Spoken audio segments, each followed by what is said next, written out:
Well, today's recipe is a very special recipe because Ganeshchaturthi is around the corner. And for Ganeshchaturthi, we specially make something called a Naivedya, something towards a Naivedya today, and that is a Kaap. Kaap is basically a fritter. Today, I'm going to use an unusual ingredient, and this one is a breadfruit. Let's begin Breadfruit Kaap. Well, breadfruit for the uninitiated is possibly the closest cousin of a jackfruit. Well, looks very similar, but it's very different. Tangentially, another breed altogether. If you understand how jackfruit grows, jackfruit basically gets attached to the trunk of the tree. This, however, grows right towards the end of the branches. So that much of a difference between these two fruits. Also, this is quite little in size. Like the maximum that I have seen in my living time is a 3 kilogram, which is like the max.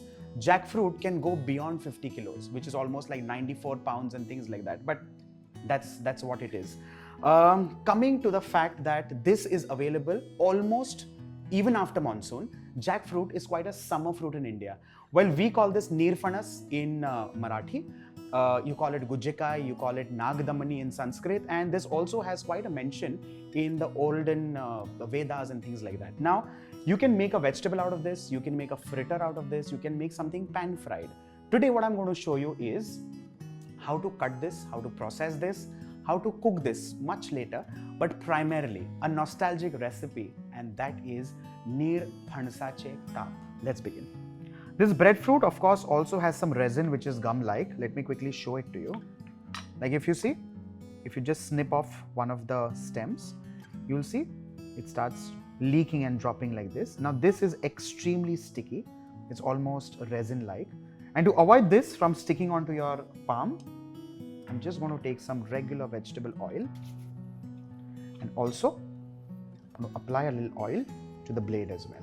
Now this way the resin or the gum-like thing does not stick to the blade or your fingers.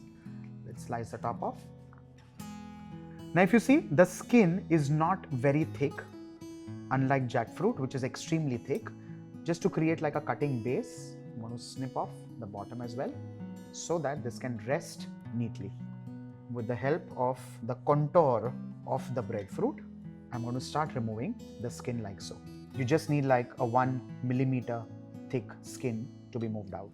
It's a very thin skin, so do not go very deep. Of course, with the help of a small knife or a paring knife, let's just clean a little bit like so. Let's cut this midway like so. And if you see, the inside is very sponge-like, almost like a bread, and possibly that's where the name comes in from. Again, a very big difference between a jackfruit and a breadfruit is this does not have seeds. It's absolutely nice and sponge-like. Let's discard the skin and cut this into thick slices. Well, not very thick. Half a centimeter is just about perfect. There's a natural tinge of blue-green, which is absolutely fine and natural. So do not worry about that. Just continue cutting. When you cut these lengthwise and then slice-wise, you realize that this is absolutely porous, like so. To avoid oxidation of any kind, let's drop this straight in a bowl of cold water, like so. The next step is to create a marination. Now this marination is very interesting because generally when you make anything fried or pan-fried, we have a thick marination. In this case, the marination will literally be watery. Let me quickly show you how. Well, I'm taking a bowl for something like this, and into this I'm adding in some spices, beginning with turmeric powder, to garam masala, red chili powder, vinegar, and lastly salt. Now in this recipe you would have realized that the quantity or the amount of spices or salt to the quantity of the main ingredient is very different because this is slightly on the higher side. It's spicier, it's saltier for a simple fact that this is a water-based marination. Water comes from the vinegar, and also this breadfruit will start leaching the water from the soaking liquid. So that is the reason why the marination is slightly on the higher side when it comes to the taste and the flavor. So Sathwaniza masala, Malwani masala works like magic. Let's add in the slices of breadfruit. Let's mix all of this with our fingers. Let's rub this spice mix onto the breadfruit slices like so, and allow this to keep soaking or marinating in this spice mix for at least 15 to 20 minutes. Let's move on to the pan frying, for which of course we need a dusting flour. I'm going to use rice flour. Add on to the bite and crunchiness, I'm going to add in semolina. Let's mix this with very light hands. And now let's move on to lighting the flame. Let's add in oil. If you see, they're wonderfully marinated. The porous nature of the breadfruit has absorbed all the spices and salt, and that's kind of essential. We dab this in this dusting flour and place this on the frying pan.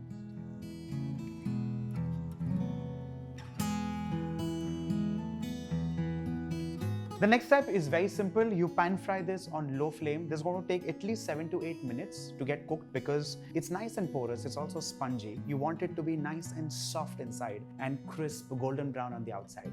Slow and steady always wins the race. Let's carefully flip these and ensure they get crisp and golden on the other side as well. At this point in time, you may wish to add in some more oil. With this, off goes the flame and our fritters are done and ready. With this is our humble tribute to this magic called breadfruit. Well, if you already knew about this fruiting vegetable, try this recipe because this is, like I said, my grandmother's recipe from our little humble homes. Well, show us some more love so that I can show you some more recipes using a breadfruit while it is still in season.